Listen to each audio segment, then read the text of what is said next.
नमस्कार। एनटिभी कोहलपुर समाचारमा स्वागत छ। म दुर्गा भट्ट र साङ्केतिकरणमा हुनुहुन्छ दोभाषी रति बस्नेत। बेमौसमी वर्षापछिको पहिरोले जनधन गुमाएका पीडितहरू अझै पनि पीडामा छन्। हवाई मार्गबाट राहत पुर्याउन सकिएको छैन। अवरुद्ध बनेका सडक समयमै नखुल्दा अन्य यात्रुलाई पनि शास्ति भएको छ। सडक खुलाउन सुदूरपश्चिम सरकारले के गरिरहेको छ? आजको समाचारमा विवादित सञ्चार विधेयक संशोधन गर्न लुम्बिनी प्रदेश सरकारले थालेको छलफलको विषय हुनेछ र हुनेछ सुडानमा भएको सैन्य कुको प्रसङ्ग। तर सुरुमा प्रमुख समाचार। पहिरोले अवरुद्ध बनेका सडक नखुल्दा सुदूरपश्चिमका 3 जिल्लाका स्थानीयलाई शास्ति। सडक खुलाउन प्रतिबद्ध रहेको मुख्यमन्त्रीको भनाई। बेमौसमी वर्षाका कारण देशभर 8 अर्ब भन्दा बढीको धनबालीमा क्षति भएको प्रारम्भिक अनुमान। सबैभन्दा बढी क्षति लुम्बिनी प्रदेशमा। नेपालमा आज थप 776 जनामा कोरोना संक्रमण पुष्टि। कार्तिक 28 गतेदेखि 12 देखि 18 वर्ष उमेर समूहका बालबालिकालाई खोप लगाइने। सरकार विघटन गर्दै सुडानको सेनाले देशभर सङ्कटकाल घोषणा गर्यो। प्रधानमन्त्री नजरबन्दमा। केही मन्त्री र मन्त्री परिषदका सदस्य पनि हिरासतमा। र सुपर 12 अन्तर्गत आइसिसी T20 विश्वकप क्रिकेटमा आज एक खेल हुँदै अफगानिस्तानले स्कटल्यान्डको सामना गर्ने। समाचार अब विस्तारमा। केही दिन अघि भएको बेमौसमी वर्षाका कारण आएको पहिरोले अवरुद्ध बनेका सुदूरपश्चिमका विभिन्न जिल्लाका सडक नखुल्दा समस्या भएको छ। पहिरोका कारण अवरुद्ध बनेको मुख्य राजमार्ग सञ्चालन हुन नसक्दा सर्वसाधारणले शास्ति खेप्नु परेको छ। डोटी, दार्चुला र बझाङ्गरी 3 जिल्लाका सडक अझै खुल्न नसकेको सुदूरपश्चिम प्रदेश ट्राफिक प्रहरी कार्यालय अतरियाका प्रमुख प्रहरी उपरीक्षक वामदेव गौतमले बताउनुभयो। डोटी र बझाङमा पहिरोका कारण सडक पूर्ण रूपमा ठप्प रहेको उहाँले जानकारी दिनुभयो। यस्तै बाढी र पहिरोले बढी प्रभावित बझाङमा पनि 5 ठाउँमा जय पृथ्वी राजमार्ग अवरुद्ध हुँदा यातायात सेवा सञ्चालन हुन सकेको छैन। यस्तै 4 महिना अघि गएको पहिरोले सडक अवरुद्ध भएको बाजुराको साफे मार्तडी सडक खण्ड अन्तर्गतको अमकोट क्षेत्रमा पुनः पहिरो जाँदा सडक खुल्न समय लाग्ने देखिएको छ। सोही सडक खण्डको बाजुघाट र बुढीगङ्गा नगरपालिका 3 को ताप्री सेरामा समेत पहिरो गएपछि सडक अवरुद्ध हुँदा यातायात सेवा पूर्ण रूपमा बन्द भएको छ। यसैबीच अविरल वर्षाका कारण कार्तिक 2 गतेदेखि अवरुद्ध भएको केआई सिंह राजमार्ग आजदेखि भने सञ्चालनमा आएको छ। उक्त खण्ड आज दिउँसोदेखि सञ्चालनमा आएको डिभिजन सडक कार्यालय कुलपाते डोटीका निमित्त प्रमुख इन्जिनियर योगेन्द्र अधिकारीले जानकारी दिनुभयो। रडुवा खोलामा आएको बाढी र सडक माथिबाट आएको पहिरोका कारण झण्डै 250 मिटर सडक पूर्ण रूपमा क्षति भएको थियो। एक सातासम्म सडक अवरुद्ध हुँदा जिल्लामा इन्धन, दैनिक उपभोग्य वस्तुको अभाव देखिन थालेको थियो। सडक अवरुद्ध हटेपछि बाढी पीडितहरूको उद्धार र राहतमा पनि सहज हुने डोटीमा प्रमुख जिल्ला अधिकारी शङ्कर बहादुर विष्टले बताउनुभयो। उक्त सडक खण्ड खुलेसँगै डोटी, अछाम र बाजुराबाट आउजाउ गर्ने सवारी साधनहरू सञ्चालनमा आएका छन्। यसैबीच सडक विभागले पछिल्लो वर्षाले देशभरको सडकमा 1 अर्ब 5 करोडको क्षति भएको जनाएको छ। सुदूरपश्चिम प्रदेशका मुख्यमन्त्री त्रिलोचन भट्टले बाढी पहिरोबाट पीडितलाई चाँडै राहत उपलब्ध गराउने बताउनु भएको छ। अविरल वर्षाका कारण सुदूरपश्चिम प्रदेशमा भएको क्षतिको अनुगमन र राहत वितरणको क्रममा डोटी पुग्नुभएका मुख्यमन्त्री भट्टले पीडितको पक्षमा काम गर्ने बताउनु भएको हो। दिनको भारी वर्षाले गर्दाखेरि ठुलो सङ्कटमा छ र यो सङ्कटको घडीमा हाम्रा सबै निकायहरू तदारुकताको साथ परिचालन हुने कुरा, जनतालाई नजिकबाट सेवा दिने कुरा र जनतालाई सक्दो सहयोग गर्ने कुरा नै सरकारको मुख्य दायित्व हुन्छ। सबै तहका सरकारहरूको दायित्व नै हुन्छ र त्यो भएको छ र त्यो आधारमा हामी गहिरो राखेका छौँ। मुख्यमन्त्री भट्ट सहितको सरकारी टोलीले सुदूरपश्चिम प्रदेशका बझाङ, बाजुरा र डोटी जिल्लामा बाढी पहिरोबाट क्षतिग्रस्त क्षेत्रको अनुगमन गर्नुभएको थियो। घाइतेहरूको उपचार, उद्धार, मृतकको परिवारलाई राहत र अवरुद्ध सडक सञ्चालन गर्नमा प्रदेश सरकार प्रतिबद्ध रहेको समेत मुख्यमन्त्री भट्टले बताउनुभयो। बाढी तथा पहिरोबाट विस्थापितहरूको राहतको लागि प्रदेश सरकारले कानून निर्माण गरेको र कानून अनुसार राहत वितरण गरिने प्रदेश सरकारका प्रवक्ता पूर्णा जोशीले बताउनुभयो। मन्त्री जोशीले बाढी पहिरोमा परि मृतकका परिवारलाई 1,30,000 पूर्ण रूपमा घर क्षति भएकाहरूलाई तत्कालका लागि 50,000 र घाइतेहरूलाई प्रदेश मातहतमा रहेका सरकारी अस्पतालमा निशुल्क उपचार गर्ने पनि बताउनुभयो। रुकुम पूर्वमा सुक्खा पहिरो झरेर बाटो अवरुद्ध भएको छ। शहीद सुनिल मार्गको काक्री तकसेरा सडक खण्डमा सुक्खा पहिरो खस्दा आवतजावत ठप्प भएको हो। जिल्लाको अति विपन्न भूभागमा सूचीकृत पुथा उत्तरगंगा गाउँपालिका 12 को पुरानो गरीखानीमा पहिरो झरेको इलाका प्रहरी कार्यालय तकसेराले जनाएको छ।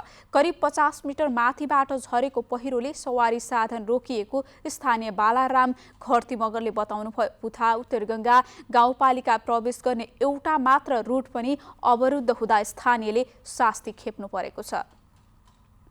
डोटीका विभिन्न पालिकाका पहिरोका कारण घाइते र जटिल प्रकृतिका बिरामीहरूलाई थप उपचारका लागि कैलाली पठाइएको छ। घाइते अमरबहादुर भण्डारी, डम्बर उपाध्याय, नारायण कठायत र भगवती डुम्रेललाई जिल्लामा उपचार हुन नसकेपछि थप उपचारका लागि हेलिकप्टर मार्फत कैलाली लगिएको हो। अविरल वर्षापछि कैलाली र डोटी सडक सञ्जालबाट विच्छेद भएकाले बिरामीलाई समयमै उपचारका लागि नेपाली सेनाको हेलिकप्टर मार्फत प्रदेश सरकारको सहयोगमा कैलाली पठाइएको सुदूरपश्चिम प्रदेश सरकारका आन्तरिक मामिला तथा कानून मन्त्री पूर्णा जोशीले बताउनुभयो।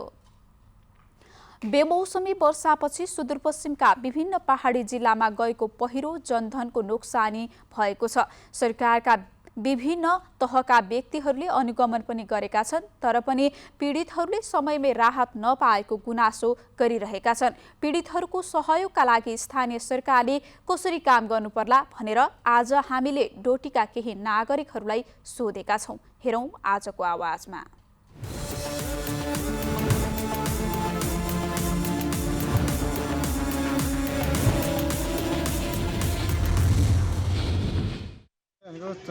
स्थानीय सरकारले बाढी पीडमा परेका मान्छेहरूलाई सुरक्षित स्थानमा चाहिँ स्थानान्तरण गरेर उनको सुरक्षितसँग चाहिँ बसोबास र घाँस र बाँसको चाहिँ व्यवस्थापन गर्न सक्यो भने अहिलेको अवस्थामा चाहिँ राम्रो होला।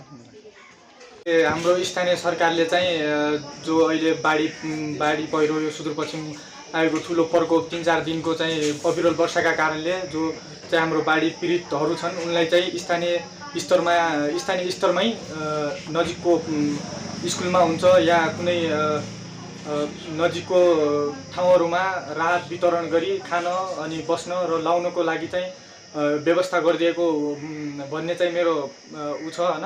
अब अर्को चाहिँ के भन्न चाहन्छु भनेपछि जो चाहिँ बाढी पीडितहरूमा घाइते भएका पीडितहरूलाई चाहिँ यहाँ उपचार हुँदैन भनेपछि चाहिँ बाहिरतिर लगेर चाहिँ अब जसरी हुन्छ उनलाई चाहिँ अहिले क्षतिपूर्ति दिनुभन्दा पनि उनलाई चाहिँ अहिले हालको चाहिँ के कसरी आफ्नो दिनचर्या चलाउन सक्छन् त्यो कुरामा चाहिँ बढी ध्यान दिएर चाहिँ गर्नुपर्छ भन्ने जस्तो लाग्छ मलाई। सुदूरपश्चिमको 9 जिल्लाहरूमध्ये सबै जिल्लामा बाढी पहिरो आएर धेरै धनजन क्षति भएको छ। तिनीहरूलाई जो धनजन क्षति भएको होलाई घाँस बाँस कपासको राम्रो व्यवस्था गरिदिनुपर्छ र बाढीमा परेका व्यक्तिहरू जुन घाइते र मृत्यु भएका छन् घाइतेहरूलाई सकुशल रूपमा राम्रो अस्पतालमा लगेर उपचार गराउनु पर्दछ र मृत्यु भएका व्यक्तिहरूलाई क्षतिपूर्तिको व्यवस्था गरिदिनु पर्दछ। सबैभन्दा ठुलो कुरो त घाँसको समस्या हो। जनताहरू अहिले एकदम पीर मार्कामा पडिरहेछन्। कसैले भोकभोकै पडिरहने अवस्था छ हैन। उनीहरूलाई घाँस बाँस कपासको अवस्था एकदम नाजुक भएको अवस्था छ र उहाँहरूलाई स्थानीय सरकार, प्रदेश सरकार, सङ्घीय सरकार सबैले मिलेर उहाँहरूलाई घाँस बाँस कपासको व्यवस्था गरिदिए अति उत्तम हुने थियो। अहिलेको लागि उहाँहरूको लागि भगवान स्वरूप नै हुने थिए स्थानीय सरकारहरू। कुनै तहका सरकारले चाहिँ सबैभन्दा पहिला चाहिँ उनीहरूका आधारभूत कुराहरूलाई मध्यनजर गर्दै राहतको प्याकेज बनाउनु पर्ने हुन्छ होइन। त्यसै गरी उनीहरूको धनजनको जुन क्षति भएको छ, जीवनको जुन क्षति भएको छ, त्यसका लागि चाहिँ उपयुक्त राहत वितरण गरेदेखि लिएर उनीहरूलाई चाहिँ उपयुक्त ठाउँमा बसाइ सराई गर्ने उनीहरूको वासस्थान, त्यसका लागि चाहिँ तिनै तहका सरकारले एउटा नीति लिएर आएर राहत प्याकेज चाहिँ बनाउनु पर्ने अवस्था रहेको छ।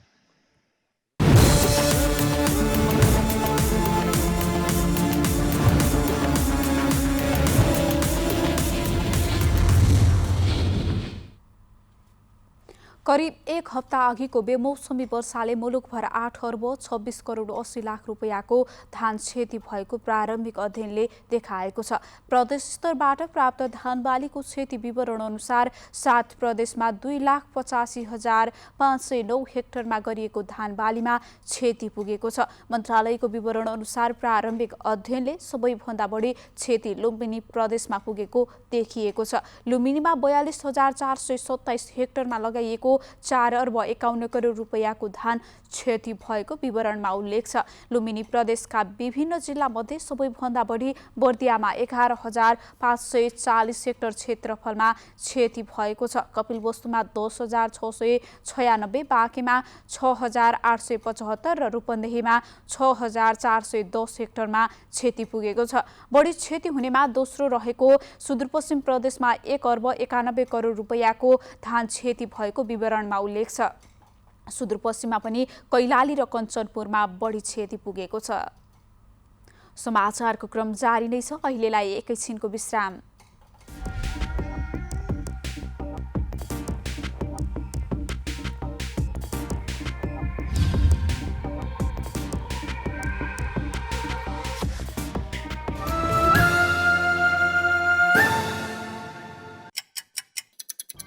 हर घड़ी हर प्रहर, प्रत्येक गाउँ, प्रत्येक शहर, के निकट के विकट, हरेक स्थितिमा हरेक परिस्थितिमा नीति, विधि र प्रतिनिधिका कुरा, प्रकृति, संस्कृति र प्रविधिका कुरा, हाम्रो समाचार, तथ्य, सूचना, निष्पक्ष विचार, हाम्रो अभिभारा, तपाईको सूचनाको अधिकार।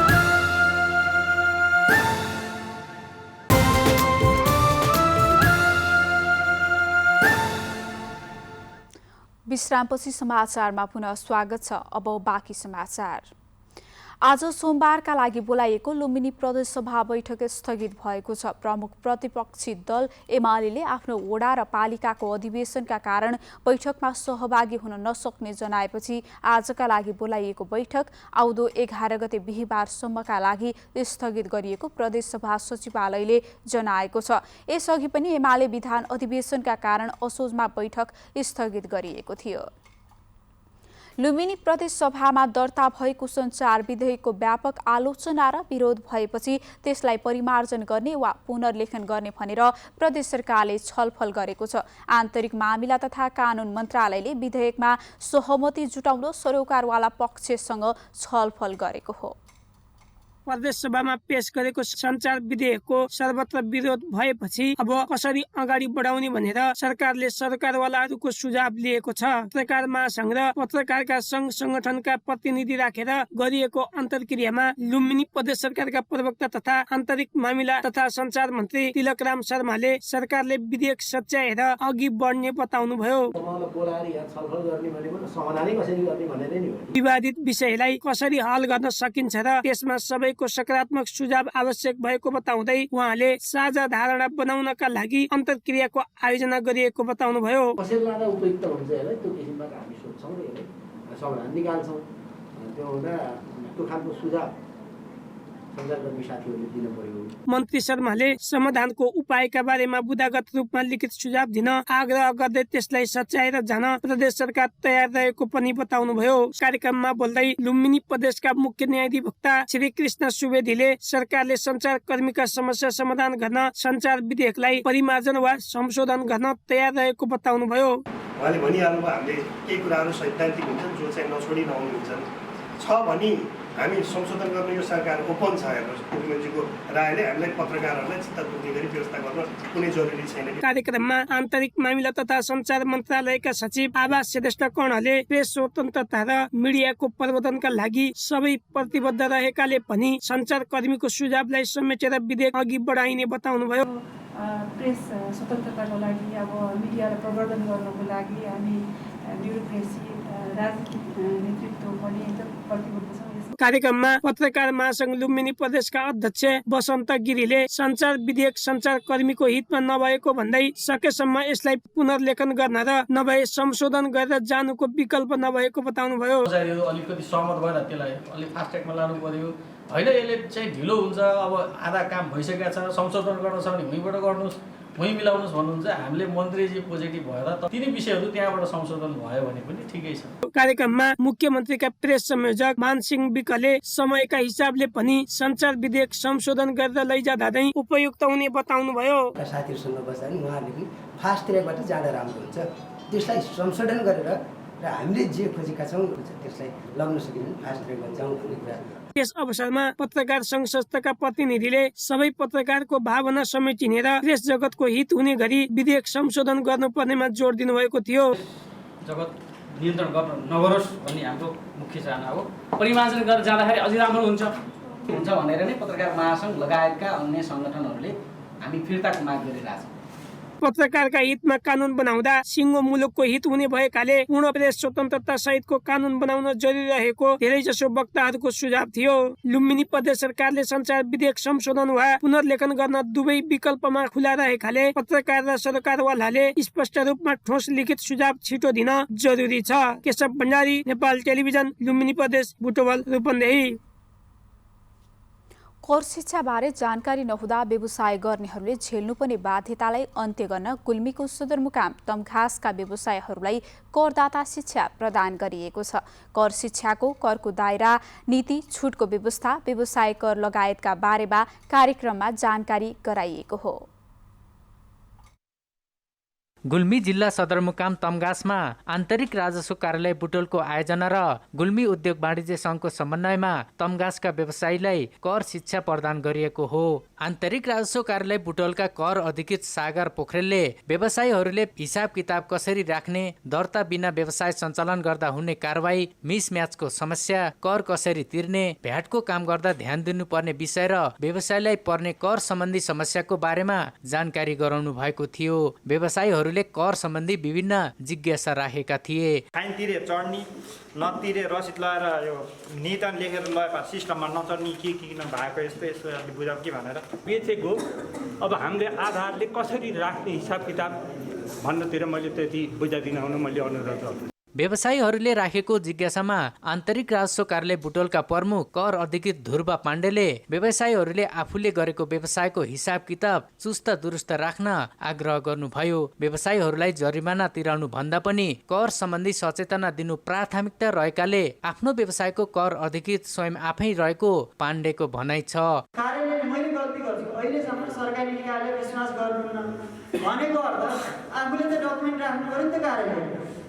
व्यवसायीहरूलाई कर सम्बन्धी उचित ज्ञान नहुँदा धेरै समस्या पर्ने भएकाले कर शिक्षाले त्यसको अन्त्य गर्ने गुल्मीका प्रमुख जिल्ला अधिकारी पुण्य विक्रम पौडेलले बताउनुभयो।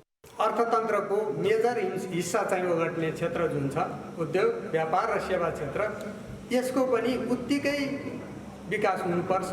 यसको विकासमा पनि उत्तिकै हामीले भूमिका खेल्नुपर्छ। आफ्नो व्यवसाय गर्दा दर्ता नवीकरणदेखि राजस्व सम्बन्धी ज्ञान हुनुपर्नेमा रेसुङ्गा नगरपालिकाकी उपप्रमुख सीता भण्डारीले जोड दिनुभयो।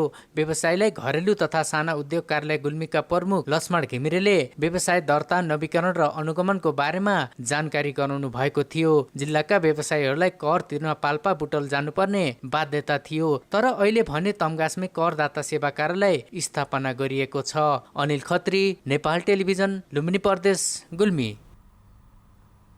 नेपालमा आज थप 776 जनामा कोरोना भाइरस संक्रमण पुष्टि भएको छ।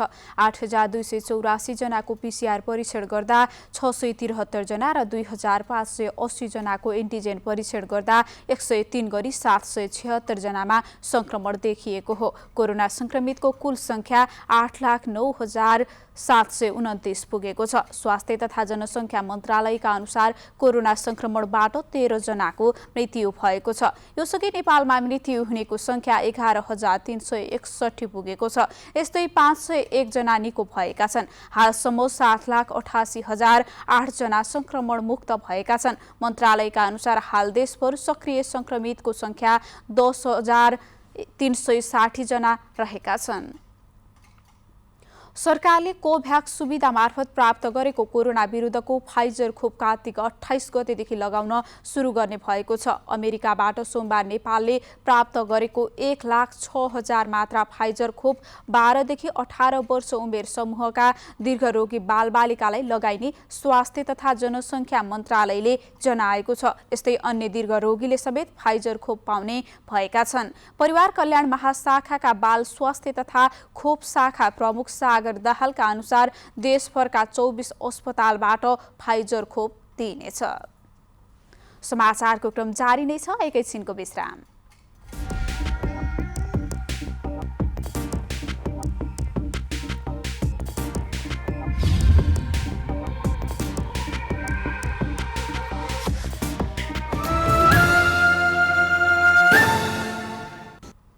तपाई एनटिभी कोहलपुर हेर्दै हुनुहुन्छ। अब बाँकी समाचार। राष्ट्रिय निकुञ्जमा आउँदो मङ्सिर र पुष महिनामा बाघ गणना गर्ने तयारी गरिएको छ। गणनाका लागि राष्ट्रिय निकुञ्ज तथा वन्यजन्तु संरक्षण विभागले तयारी अगाडि बढाएको हो। चितवन, बर्दिया, पर्सा, शुक्लाफाटा र बाँके राष्ट्रिय निकुञ्जमा गणना गरिन लागि हो। हिउँदका समयमा बाघ बाटोमा आउने हुँदा यो समय गणनाका लागि उपयुक्त मानिन्छ। चितवन र पर्सालाई एउटा कम्प्लेक्स, बाँके र बर्दियालाई दोस्रो कम्प्लेक्स र शुक्लाफाटा र नजिकैको लालझाडी क्षेत्रलाई तेस्रो कम्प्लेक्स बनाएर गणना गरिँदैछ। अब अन्तर्राष्ट्रिय समाचार।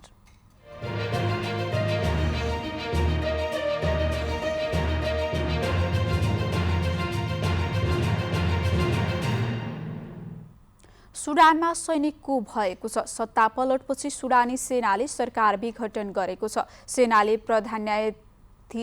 प्रधानमन्त्री सहित वरिष्ठ सरकारी अधिकारीहरूलाई नियन्त्रणमा लिएपछि सरकार विघटन गर्दै देशभर सङ्कटकाल घोषणा गरेको हो। सुडानका प्रधानमन्त्री अब्दुल्लाह हामदोकलाई सेनाले हिरासतमा लिएर उहाँकै घरभित्र नजरबन्दमा राखिएको छ। प्रधानमन्त्रीसँगै केही मन्त्री र मन्त्री परिषदका एक सदस्यलाई पनि सेनाले हिरासतमा लिएको खबरमा उल्लेख छ। उद्योग मन्त्री तथा सूचना मन्त्री पनि पक्राउ परेका अन्तर्राष्ट्रिय सञ्चार माध्यमहरूले उल्लेख गरेका छन्। यस्तै प्रधानमन्त्रीका प्रेस सल्लाहकार फैसल मोहम्मद सालेह पनि पक्राउ परेका छन् भने राजधानी खार्तुममा इन्टरनेट सेवा बन्द गरिएको बताइएको छ। सुडानमा राजनीतिक सङ्कट गहिरिएपछि यसअघि 100 नागरिकले प्रदर्शन गर्दै सत्ता हातमा लिन सेनालाई आग्रह गरेका थिए। अब आर्थिक समाचार।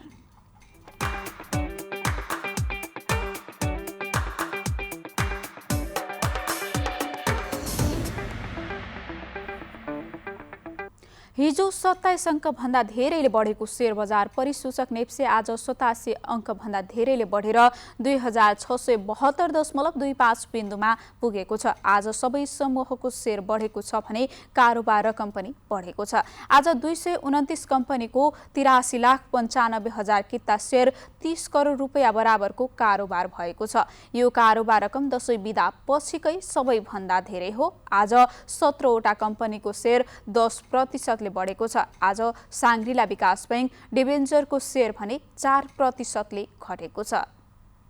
अब खेलकुद समाचार।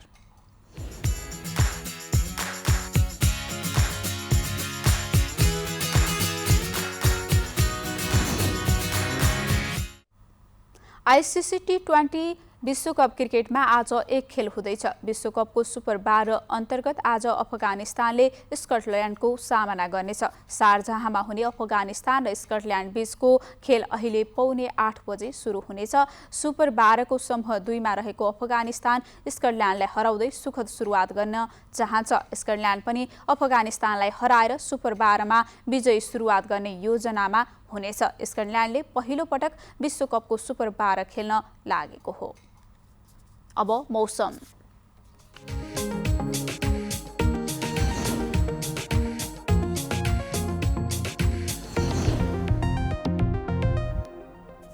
आज दिउँसो देशभर आंशिकदेखि सामान्य बदली रही उच्च पहाडी तथा हिमाली भूभागका केही स्थानहरूमा हल्का हिमपात भएको छ। यस्तै आज राति देशभर आंशिकदेखि सामान्य बदली रहनेछ भने त्यसका उच्च पहाडी तथा हिमाली भूभागका थोरै स्थानहरूमा हल्का हिमपातको सम्भावना रहेको छ। अब मौसम सम्बन्धी थप विवरण।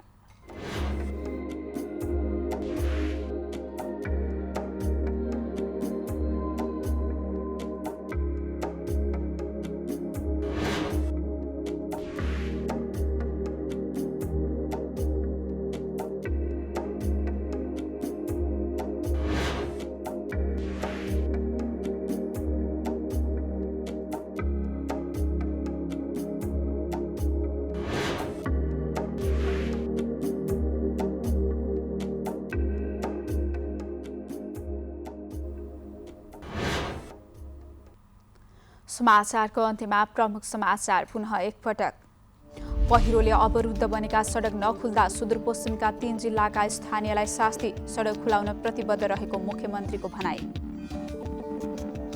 बेमौसमी वर्षाका कारण देशभर 8 अर्ब भन्दा बढीको धान बालीमा क्षति भएको प्रारम्भिक अनुमान। सबैभन्दा बढी क्षति लुम्बिनी प्रदेशमा।